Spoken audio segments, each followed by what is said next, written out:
Roma Kosika no Sungai Elon Maha tempat dia nak dengan tempat hikmat besar.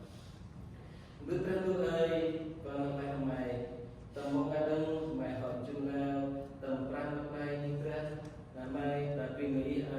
nampu dasar distance selain jadi padok tempat dua beratu hingga tempat dia tempat dia nak berpunca sambil tekan tempat mai atau pilih mereka maka dia tempat mui yokan menggunakan foto cirikan kan dan di naplah konsep mereka naplah ini pakirin bertemukan mai tempat terkait mereka nak akhir mujalah nak hindu wintai nak hindu tempat terkait kehidupan mengelihin pakirat mengelihin pakirat mereka lepas mai terkait teman mereka teman kita dan semua mereka pilih angker mana bagi nak akan mereka mereka kalau kalau tempat mereka terberang mai sendiri nak kaya maaf nak itu kalau kalau tempat nak kaya dan mereka makan mingkon mungkin mereka minta mereka pada mereka angkon kita mungkin dilang nak kaya angkon masuk ke mai tentang kehidupan namanya siriut transok dan namanya di mahir nara umumnya lepas main dari ilmu keempat nakai main tentang kerja normal seperti ramai kondisi pelatihan normal bisnis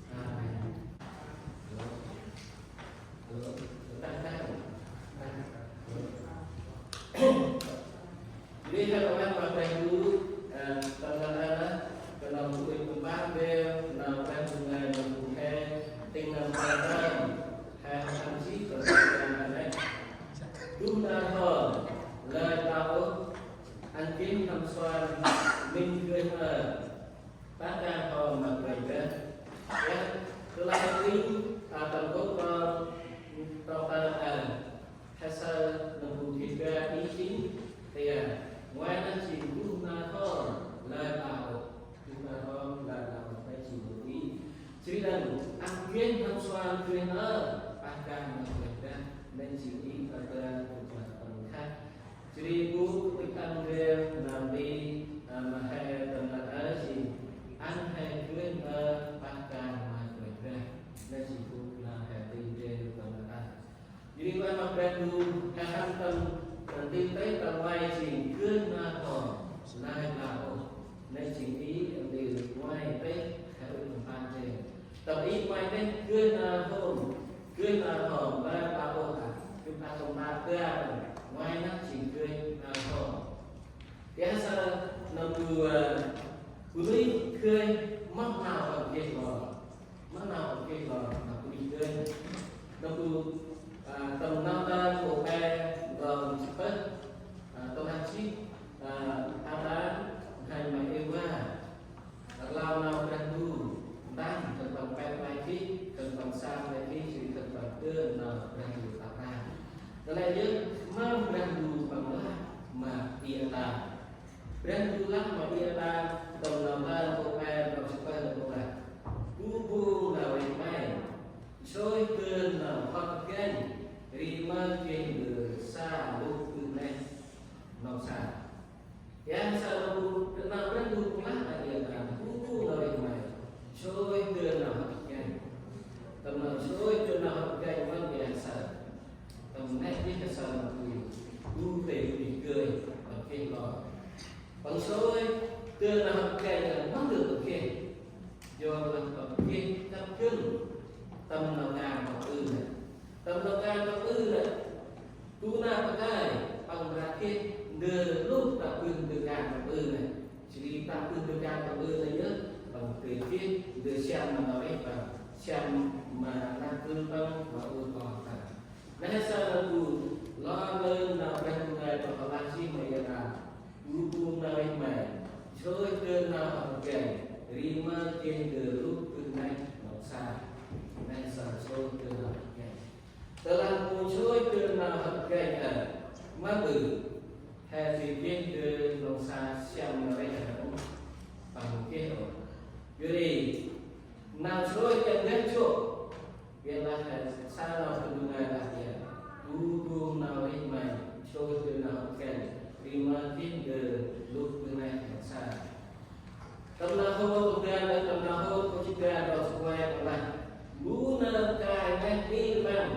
merakit ke dosa memang gunakan memang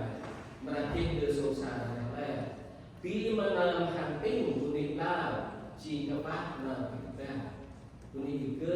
chơi cái này vì tụi này bằng là trên từ sổ sàng này là tức là cúp tương mỗi bữa tụi em được anh bunyi tahu có từ bunyi này gì bunyi các bạn nào kita nên sao tụi nào bunyi này chỉ đang tụi nào muốn một cái sự tham nào sự sinh của bạn ya guna cái này vì merakit ke dosa ialah guna hanting bunyi tahu merakit menang kita ya sao guna mulai bangli mah ya ke cái này đi nomor 3 ke dosa ialah guna hanting bunyi tahu merakit menang kita ya lain menawi keun apa utama tadi keun apa menderita dan menghasilkan dosa karena dan tulah tahun dan kita bersihkan telah tahu kita betul pemerintah tak menang tim menangkan dan satu nampak dengan bentuk dia jadi kan tahun Ngọc Đan sinh Ngọc Đan ra Ngọc Đan sinh gì cả là mai sau đấy gửi mai sau đấy vũ học chơi tầm nào gà học cả gửi đây mà bác ca mà cùng thấy một chỗ bác ca mà đi bỏ ra nên sao mà gửi chơi nó gửi chơi là ok từ xa ra ra đó gửi về chơi cứ tầm nào gà nó gửi bằng về tức tầm nào cả tay bằng về bác ca mà cùng thấy bằng một tức tầm nào cùng vào là từ kia bằng một bác ca mà cùng vào là từ kia gửi rồi tầm nào bằng gà chơi tầm nào bằng gà hay sao bằng cũng tức tầm nào cùng thấy bác ca mà cùng thấy một cái lòng bác ca là cùng vào là tầm cùng chỉ định này sao gửi chơi này còn kia sóc cơ tập trung vào đàn vào nên sao viên nó thốt tập trung vào đàn vào nên sao nào chi tầm là bát ca cưới tầm nào bát ca giá sao điều ra cái gì lời bảo mất từ nào tầm này mà cưới bát ca chỉ lời thì nào không tôi là lao mang hay gì nào lao chúng ta hay các tổ chức nó cũng là cưới đưa cái sao chúng ta hay các đưa sâu xa kia mang lên jadi jumlah saksi guna buk tenang kata pakar buk kata dengan sa jumlah juga juga yang mudah dan bentuk tenang bentuk kubang si doai jadi sa juga jadi hal penting berapa lah tahu nama jumlah pegawai hai lah tahu nama lah bằng jumlah hai các tetap tahan telah sok nama ya sa năm nào chúng ta về chìm kịp thời ai sẽ chỉ có nên chìm công tác là hệ sóc là mỗi từ là cả ya sa là tâm là hôn chích rồi qua răng của mình ba đi nào bữa ăn nào ai khi ba đi cưới bằng là từ gốc bữa prakun tâm giang về si con tầm đi pi khu pít tầm giang về si con pi pre nay setelah là tu hạt tu tán hay thằng một cơ hay thằng một tích tu mua ra tay si thằng hay phú cầm trẻ nó này không mang hay chỉ nó đây những cụ hạt quyết kinh đưa xa tầm một hay chỉ ngọn hoặc làm kết vì bu ngon phải vỡ kim giang sản vỡ kim người sản kia là không được đặt hình hay và một đi kết hay là telah yang pun kecuali lo bersosial nam tu hasa temnahur engkau cip rawan perang bagi kau cứ ăn nọ thật là chỉ du theo các nọ bagi cưới bằng là từ rong kuni praku tâm gia cái chỉ còn là mình tâm gia cái là mùa thu hoạch là mùa Maria gia cái là mùa hè già tập thì bây cười đầu ăn nữa cười đầu hai cười đầu vui vì mùa đông tập thì bây mà bằng gì mùa đông tập thì bây bằng si về pro là rồi tôi làm mùa rác mùa vui chỉ một kề hồ jadi năm thứ hai là để mình praku tâm gia cái chỉ còn đầu mình pi cung pít tâm gia cái chỉ còn pi pre gia cái thật là bình chỉ là cụ băng chỉ còn pi pre nào pi pre nào sát sinh nhau chỉ có mà chung là các bảo là này như thế sao tôi là vô một cụ nào ta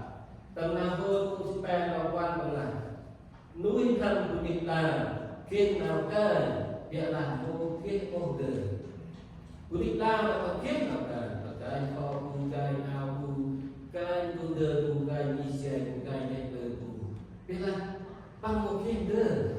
bằng kết là cái mình làm biết là bằng một cái đời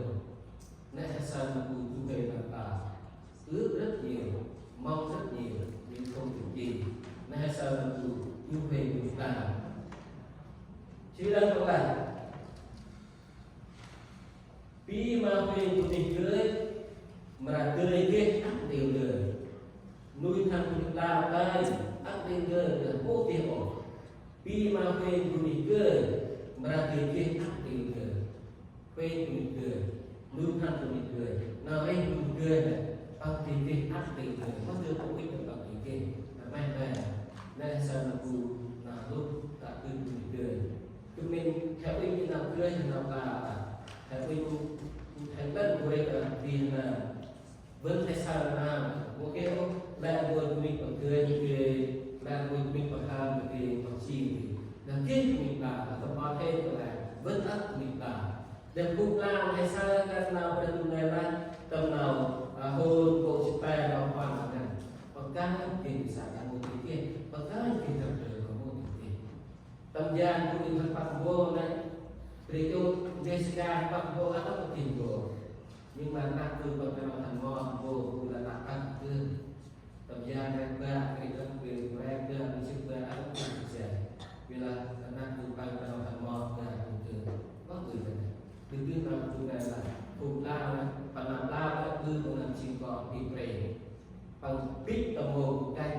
tầm một là gian ra bằng một luôn ra được và phân biết và phân đưa một này jadi namanya si paling juna pada tim lah. Nah saya bukan lalu kita hasa berarti nama ini kerja, nah hasa mungkin kerja, mana ini lama apa kerja, mungkin kerja, nah saya. Tentang itu sen, rau sepram dengan nam lao cứ ăn thân bằng lên bít chiri nam sa cương một bàn ca mà chỉ có chỉ Buddha đao từ Buddha đao là quét xa chi xa là ở cái lòng cung biết chỉ nam xa cương một bàn ca chỉ mang ở các bộ phận bằng là chỉ có chỉ kia là sợ khổ làm và quét nhân và quét cung biết nữa và quét bàn ca xa lại đi xa ra đó cứ chỉ nó các bộ phận là chỉ có chỉ vô các bộ phận mỗi trận từ nó ca chỉ xa biết được hay sao các biết được này nên là đây tập về đây chia ơi sao thì như là còn một ca là còn một cái đấy cũng cần bị phải hàng ca nó mất thì và còn một đi hàng ca là còn cú là nông người là còn cú tự đi một cái chơi cú là một cái chơi cho chỉ một cái người sống xa là đây chỉ một cú còn bị là vì là Việt Nam chúng ta đó là sao còn cú chơi có khi chơi là làm cho sao cú chơi có khi cú chơi trong cái ní mới từ này do nào còn ta nào còn những thứ nào cả anh sao là từ tầm nào ra từ nào vậy tầm nào hơn một là xích vào quan là cứ biết là một ước chi cái tijan tác dạng ra bằng là dan xa việc làm mô kia ô thu đều được ngay sao tôi làm mỗi ô chi cái mi là tijan tôi cười nó cứ bằng chi mi bằng chi bom bằng cao mi bằng cao bằng mi bằng tijan bằng tôi bằng tôi chỉ cần đồ bằng chi bằng chi tôi cười nó cứ tác dạng ra bằng là nào hay là mà bạn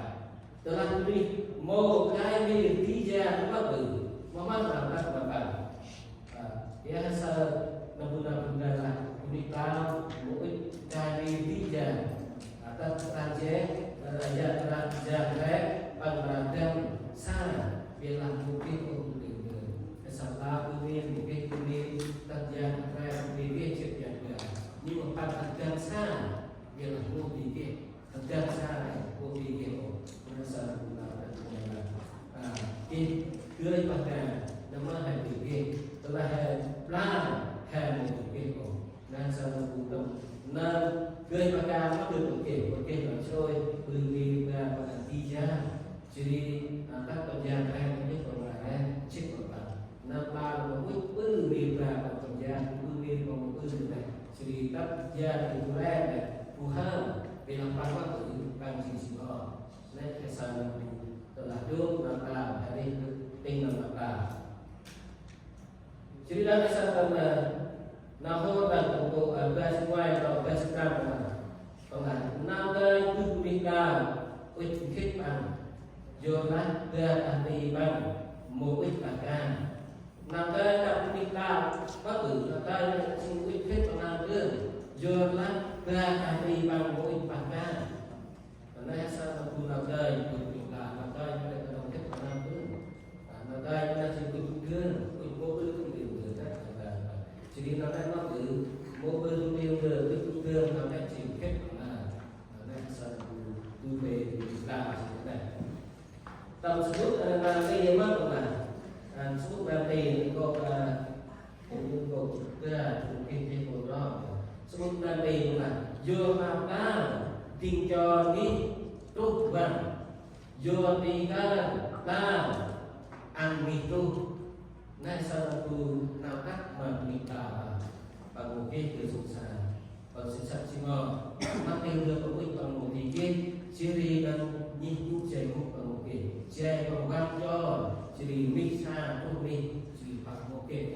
nay sao tu nào cắt mà cũng là jadi tapi pada mereka lah tahu telah nama jumlah apa bukan jumlah mudisi masa penapa. Jadi orang membantu hal tiêu ra đấy là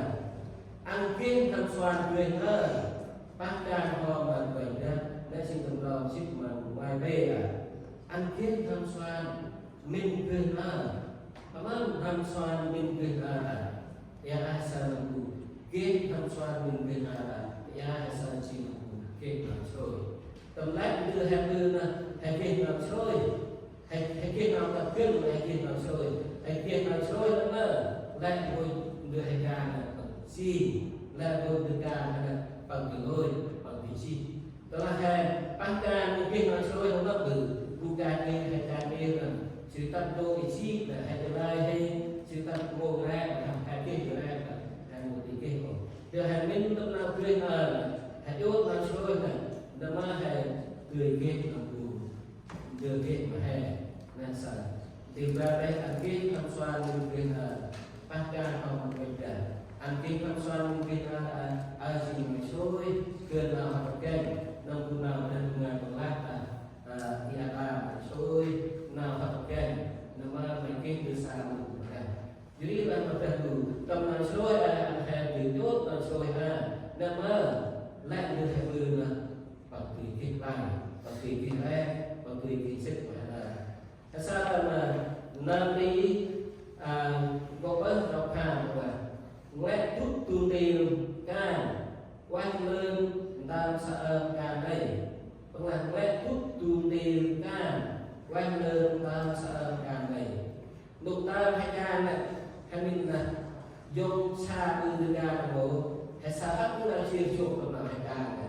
nhưng có thể hắn tắt tôi vào ca nó cứ tầm ngay chút nó ca này để mà hay xa của nó quay nó ca này tôi là hay một số hình tắt chút trong nó ca nó có cứ tôi hay là hay được là hay lui hay lui hình chân là tôi là hay từ kia nó người ra là kia nào lần này là hoặc là để ngay chút đây là quay lên đằng tầng nào cả thì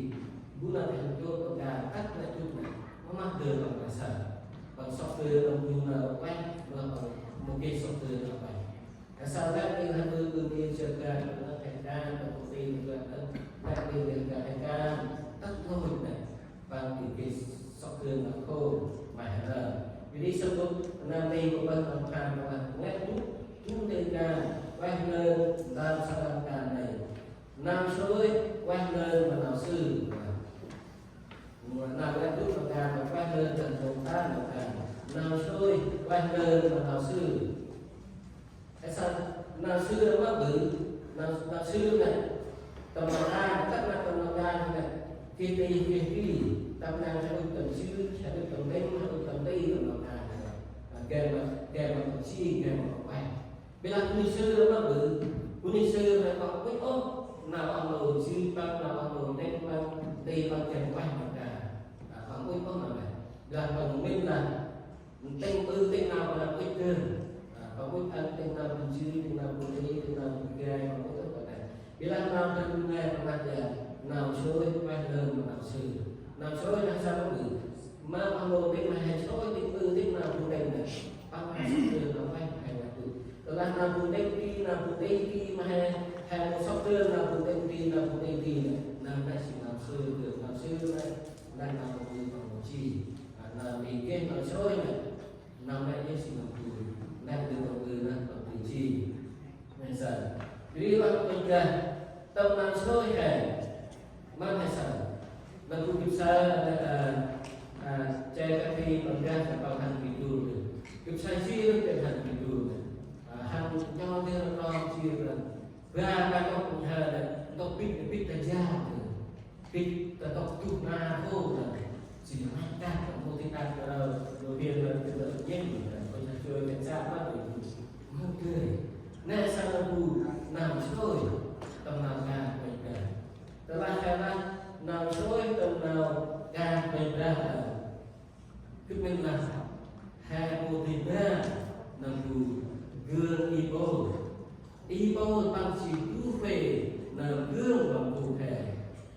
gương tầm nào ibo tầm can mà phải ra mang vào cứ bây cần ăn cụ thể mình lại gương nào ibo tăng can mà phải ra cụ thể cái tầm mình tầm số nào ra từ nghề là tầm ta rất cô chích vào ngoài vào ta sẽ vào ta sẽ cái tầm mình tầm ta rất ibo Kalau kita mau menguai, kalau bersepeda atau bersepeda, habis gương làm xuôi pakaian mereka membutuhkan ibola. Kan bang singfu mahmon mata kriber,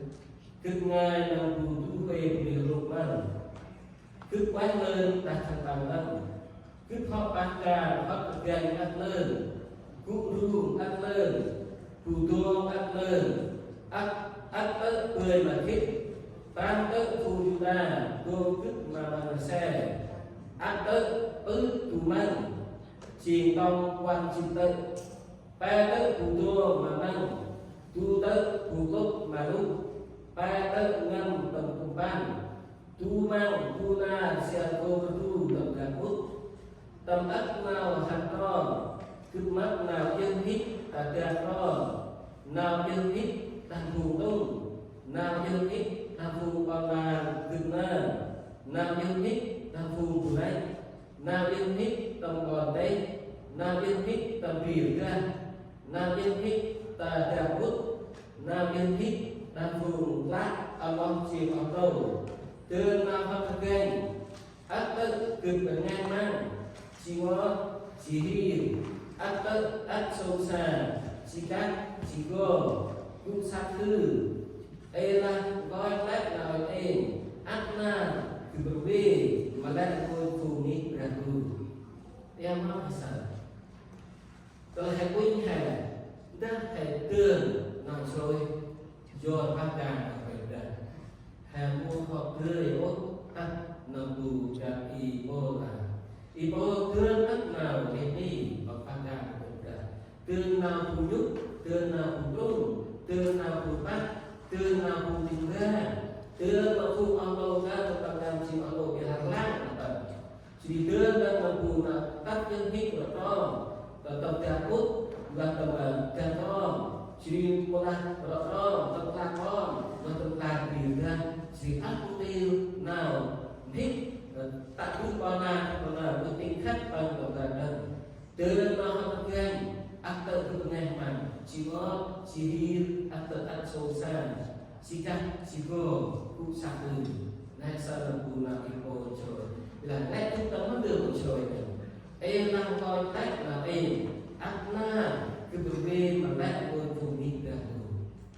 đã cùng đi rằng người cô vì em đi cô thành sầu nước đi cô mà đã đi rằng người cô vì lắm quá cha em đang coi cách là em áp na cái bề bên mà nét tôi cùng đi rằng vì năm tôi hai là một cùng sư các nàng của mình là mình ra là đương một cái cô nên mà mình ra ở ngoài cho mà hai cái giờ đang tập ipo là gương của các ca mà mình ra mắt từ bằng tin về mà ác bị tu ngay sau gương ipo bằng là cái này chỉ nào sôi tổng ca mà mình ra jadi là mà ra tu tầm nào đây thì ăn kiến tham xoan gương các ca hoặc là mình ra chỉ mà vừa ăn thành tốt nào sôi thì cứ nào ca này tắt thôi tắt là tu giờ là sao là ba ca này bằng học bài của giờ mấy chút tầm nào ca nó có thực hiện học bài này đi là ban mặt trời sao áp phụ hè khi mà sôi còn lại từ ca tăng là sao là bài này sao là sao đó đi bằng rồi sôi cứ làm nghỉ ra nó có là chức ai chức này để là tất cả là nghỉ ra chỉ rồi lát nó có tài sản khi mà phụ chút nó sôi ca chúng ta là thôi mỗi ca nó đưa ra sợ biên sĩ thành cái lời cả hàng cùng đó này còn dung nam ca này đó thì rồi là tầm chút nó sôi ca đưa ra ăn tóc thôi nào đây cả một người cô cả sôi ca mình là tương nào thì giúp của công tương nào khác có các tăng quy khác này và mang là nó kích nó bằng lại là khác và kích nó bằng làm hôm kia của ma tầm môn lại nó là ngôi làm hội chỉ đừng đưa chỉ là trên sao là người cô là jadi là berada hesa là mình tầm nào thì cô sôi là ai chỉ gương kèm cả tầm nào thì sôi và cả một lần năm sôi ăn kiêng mất như hầm tầm nào để đi ăn sôi ăn kiêng nó mất như hầm tầm nào để đi telah monat dengan penawin ini membeli hesa bukan jaga bukan rom apa terus semua apa langsung bằng tất hệ thì từ ngày ba cầm gia tư bukan rom apa terus semua gia tư bukan rom apa terus semua bukan kerja juri hơi âm nổ sôi hòm mà tất là người gần được đây Vinh hồn Tùy càng đi Cụ các lại cao Thay Tại từ này Rồi các nô Khiến đạt mỹ Cụ rác Siri Đạt mỹ Tút gian Khăn mai Cộng gần đấy Rồi hồn Cụ nát hồn Nguyên hẳn Giờ rác Na Bình ra Tầm bạch Họ kèm chỉ Tầm nào hành rồi và càng Bạn bình ra Mong là Tầm nào hành rồi và càng Bình ra hành rồi tất na bày ra được vậy, nó có tất hành rồi có tất na hành mất bày ra, nó quy mô hành rồi ba can bày ra, nên đầu tiên là nghĩ càng nhiều có tất na hành mất bày ra, có tất na có xích bày ra, nên tất cả bày ra thì cũng lai gương một hai cái hàng cái gương phần, suy đi ai chơi gương cũng gan một cái nữa, mất là hành rồi ba can bày ra, hành rồi tất na bày ra được vậy, nó cũng là ai tất cả Nah, beberapa yang kita mau belajar, jadi yang kita mau belajar. mula na xích mặt vậy ra tham kích đó na tham là mặt vậy ra jadi nào dan dengan anh hãy rối mà ra đây các ta mình ra được không anh hãy tìm ra cụ cử lý được không quý không biết cái này cụ cách lại ra tay đặt từ đây rối và đặt lô kết đàn đi cụ ra chỉ đàn đi lúc nha khăn mai được ra rối ho cụ ra kho nuôi nằm vô ra na mình ra vậy học đặt gì học thêm đặt gì này sao chỉ tậpเราxếp vào cùng là hơi phun âm màu lại tầm quyết rằng thằng này là kề mặt thằng này mô kết nào phạt tôi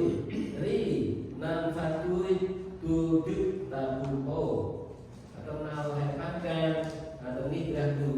tâm năng cái âm đồ cà phê tâm năng cái âm đồ cà phê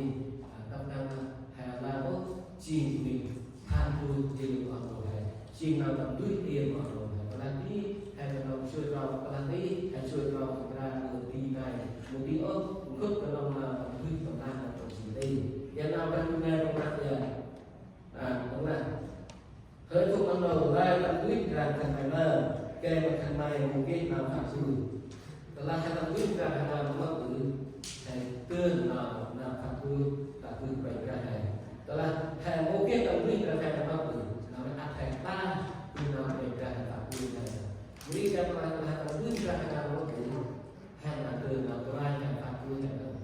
đó là một cái tâm quyết ra hai là thầy chui vào là từ quan trọng ra thì ra mất tự nào đây là sự thầy qua đó tập tư nào bảy ra vâng là đi nên phát tôi đức tâm bùn ô nên phát tôi hay sinh bệnh ra và tôi đức tâm bùn ô hơi phụ hoặc ô tình ta thòn ai chưa nào mình đi chỉ vì nào trôi bưng cùng được lò ơi phụ hoặc ô tình ta thòn ai nào mình đi chưa nào mình đi là bưng cùng rồi được lò chim cùng với lý lăng chi tập mọc bệnh ra si phụ đi qua si mọc bệnh ra do mọc bệnh ra tập tư là chi xe tập tư là đi hàng tình các thăng tăng tập là hàng tư là sôi ban ra một bệnh ra vâng là rau sinh ngoài thành quan phụ linh này chỉ kết quay hàng năm khẩn này tăng chi gọi khi mà nào thì cho chi người sao chi nào ui quay ra do na quay ra pi mà nuôi hàng giúp na chỉ nuôi hàng vậy ya mulai ke na soi man quay ra mà mulai ke na soi na cùng na chịu cùng ke na thì anh học ra nuôi trong các ca này nuôi na rồi hàng ke na soi là dân từ ke na mà nó bu trong các mà đi do sao mà con đi do ke na gì ngoài tu cái máu tử đang bu hàng lao nữa các bạn từ từ vào chỉ bằng ke na mà nên sao cũng nào ra từ này các bạn sẽ chơi ra chỉ từ vừa ra mà bahkan mau berpegang reaksi itu jadi itu bahkan mau berpegang bahkan mau berpegang asinal kuala tak berho nagan berpegang siapa apa hal ke berpegang siapa terlibat akhir berpegang siapa atau baju ke no akhir berpegang siapa biasa bahkan mau berpegang bữa hôm mà càng về gặp chào hè lai tinh hè bữa thề lai hè còn là càng về gặp ăn hè nào tình bữa hôm là càng về gặp tiếp qua hay phiên khác là cười ăn ê tinh nam là du về gặp ăn chi mà hè hay phiên là cười ăn ê tinh nam là du về gặp ăn hè tinh nam còn là tâm là Roma của chúng ta vào các tập đoàn hàng tại trung tâm Roma của chúng ta asal tập đoàn quan tập đoàn mang làm ra người là hay kinh là người ăn ấy nên người asal tập đoàn hàng là hay kinh là người ăn ấy tinh năng là giúp về ra ăn chi mà hè cũng đi kiến là người ăn ngày nào người lo ngay ho tinh mà nào cho kuni kieng nào cười ăn bahkan ho kuni kieng nào cười ăn tem ti ho kuni kieng nào cười ăn hào nuôi năm hào ho nuôi năm tụi ní kia nào tụi ăn ba trật lừa ba không trật lừa mà nuôi thằng long tụi ní kia nào tụi ăn chả pin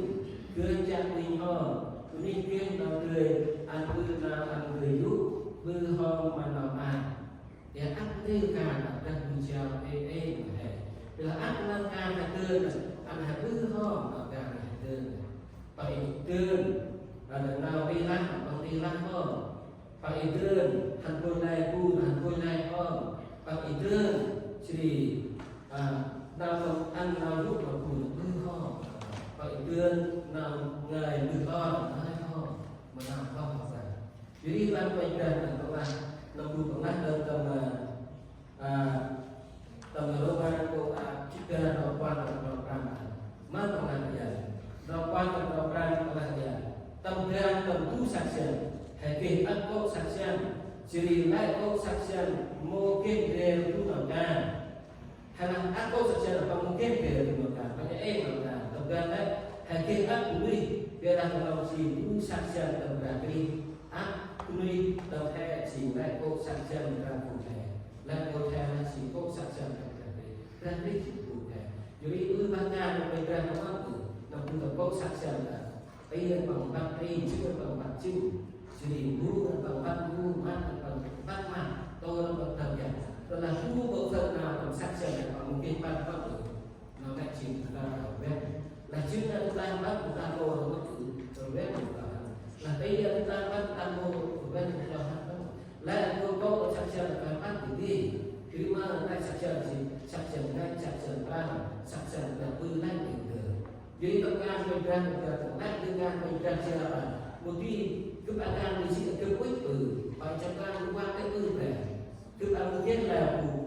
bacakan buku lao này hàng viên dari kita pengahan bahasa itu bilang bagi ngajak min ăn đường bằng lòng được bảo lại từ đường ra trao này ăn hàng như gan này rồi nay chỉ là cụ âm nghe lại bằng gan Chiao chích nào ta việc làm bố tư ca mang buộc sạch sẽ đầy là nó buộc mà sạch sẽ đầy gì là biết chỉ làm cha sạch sẽ cha được gan này lấy đưa ra cái cha mà này tức là hai bộ gan của cha mang buộc sạch sẽ bằng lan này thực chất thì chúng ta là từng cái thực bây giờ mà chưa có là về sự làm đâu về sự làm đâu về chính là mà nào cần này là rồi bên sau ca mà hè đây là hè mỗi bữa làm đàn sao đồng mà chưa có về sự làm mà chưa có về sự làm là hết mình là đâu về sự làm là đâu về chính còn lại thì biết lắm rồi con lát của là hơi ông mòn tình hình chỉ là biết đi lấy mày kích chi cực ra còn học cực một mặt tinh chỉ một mặt tan ra còn học cực một mặt tan chỉ đi cực đuôi còn học một mặt chi tôi đi bắt lên mà treo ta cực mà đi tách được ra cây nốt cực là xích mà gần ra âm ấp mà cao bằng Pori sắp ho ta lên bước nền này chỉ ăn mà nền kia chích ta lên do đó nền kia chi mà ăn to gây thành bàn kia ở thành này vì là bú nền kia mô ra sắp nền đấy đưa bằng học kia chi vì là bú một kia là bú nền kia vì là bú một kia bú mà sắp nền đấy đưa bằng học kia chi vì mà ông mòn một thay đây lúc làm ho bằng tầm lúc ngo bằng đi tận đây ra kia nào nhìn nhau gì nào kèm xe ai chịu buông lắm mà đi sắc chân mà tụi đi rồi ra một xe chỉ được cả rồi ra một lắm mà cũng là mỗi bữa nào cả rồi ra một lắm sắp lại đưa vào học kia gì ăn mà tụi đi học kia chứ Kuni ke talan pakai tu soal rohir perang talan soal rohir perang talan. Bila berbuat mana tak sok talan tu macam talan anak ni lah ke cik talan ni. Jadi dia makan lại mau quay về làm ba dia makan lại sọc về bằng tổng tổng cái xe gì này đưa bên kia quay về sọc lại ăn mà kuni thì là ăn kia kuni kia nè đang vừa ao kia ra lên vậy là kuni ăn kia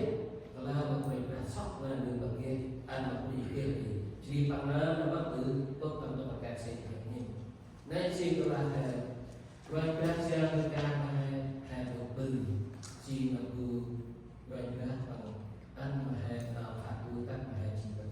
jadi lúc nào hệ makan mà được ra cái nào vậy mà từ hay là tư mà càng vậy đó hay họ từ tư lúc nào càng vậy đó mà là hay là lai là nào càng vậy đó hay tắt lời nào càng vậy đó hay quyết định cứ nào càng vậy đó mô hay mô ảnh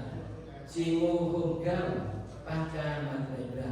anh hay sẽ quynh mô ảnh tâm nào cái tâm nào linh hệ nuôi thần hệ mong nào hệ họ tu một lần bổ ích tình ư nào càng quên ra họ treo mà hệ tâm một ớ hệ kia một gần mà nào tí hệ mà đang quên ra gây ra duy giúp ăn hệ đó là hệ chốt mà nào mỗi ư nó càng quên ra tắt lên ra quên ra treo có lên quên ra ăn được kia nào biết trong xe nào lao trong xe khả năng trong xe đi tư bác cao trong xe bằng tư lá thằng này nó cũng gặp đắp đường của ra thằng này từ là hai đứa nó nam nào còn đẹp nam còn đời mô đi nào về về thu nào về ra còn nam là thu cứ cái ông mặt bài mình sắp lên ra đường là chỉ đi mù là tốt hơn là ngoài cái xe như vậy thì anh lại tu tầm nào còn ba yoga nào về ra quá nghi ra để số họ tăng bứ nó tăng quá như vậy là vì là tổng ra vô nó cũng bứ nó không mà tăng chứ và mất nào vậy là tầm nào tầm ba được ra là kích nào lấy càng này mày bứ gì nào chi nào chức chia mày nào mày thôi kích mày một đường thủ hít chỉ lo quý chỉ cùng em sắc bản chỉ vài mỏ dia là mô tí chỉ vài mỏ chỉ mày kích nào chỉ khẩn ban chỉ phù ngày lúc mày xôi đường vô là mỏ cứ mô kiến nào gầy nổ bịa lát nào cũng thuyết mày nay chỉ nào mày trở lại chỉ nuôi thầm chưa lòng làm sợ ô đi các kích tai hòn bướng tục mày ra mà hòn là đi chỉ bướng tay lấy cam làm sợ từ lát mô mà đi cướp mà lấy tà này chỉ sót đây chung cái đàn mày bướng tục tặng đây sao là tù nào mình càng nuôi bằng cái số thành bằng bướng nó ca mình càng thành bằng mỗi rom thu hít bướng tục trước là càng mình càng thành bằng bướng lát nào này việc làm tập thú là cái truyền từ nào trước mà mình cần nó không mà mình cần nó bắt cả mình cần thành phần thứ hai là nào trước nó không làm đi sợ nên chỉ là sao từ nào quen cả biết mà mình cần cái số nó thành phần mình sẽ tập cứ nó ca là những sinh ti mà mình cần việc thành phần thứ hai là nào trước nó không bắt cả từ chỉ đang qua thành phần anh thành mày ma không mà thì anh thành mày quý hơn cũng bắt thành mày bắt là từ anh thành mày lại nào ra nào thành mày được cứ một cái từ lá thứ hai môn ma là thì cũng là quen cười chỉ vì cũng là tóc nơi chừng quên cái này là tạo sự học hành rồi cần là có một lại chỉ một tuần vì hai là cả gan với cái xe mâm hay sợ hay cưới của bà sợ hay cưới của bạn cho tận là được cả quét một khi hay cho tận là tận tận vô quên ra cái công tác của việc nào gan là được là gì nó đã cũng phải là số các bạn mình ra chỉ số các bạn của mình số các bạn cũng y ô tất là phải xích vào cái này nên chỉ là từ nói số các bạn mình ra hai việc này một an sinh một cái mình ra là thì hai bên lên các bạn hay là một cái hai đứa nào tập trung ra mình ra hai đứa mỗi thứ là cả đó là kết con này con này anh hẹn ma một an sinh một cái rồi về mà dùng chỗ nó nào là cái quy ca của người chỉ là bằng tóc mà chính cái này là tự động bằng luôn này chỉ bằng một chỉ perintah okey Bapak. Jadi apa makna itu? Itu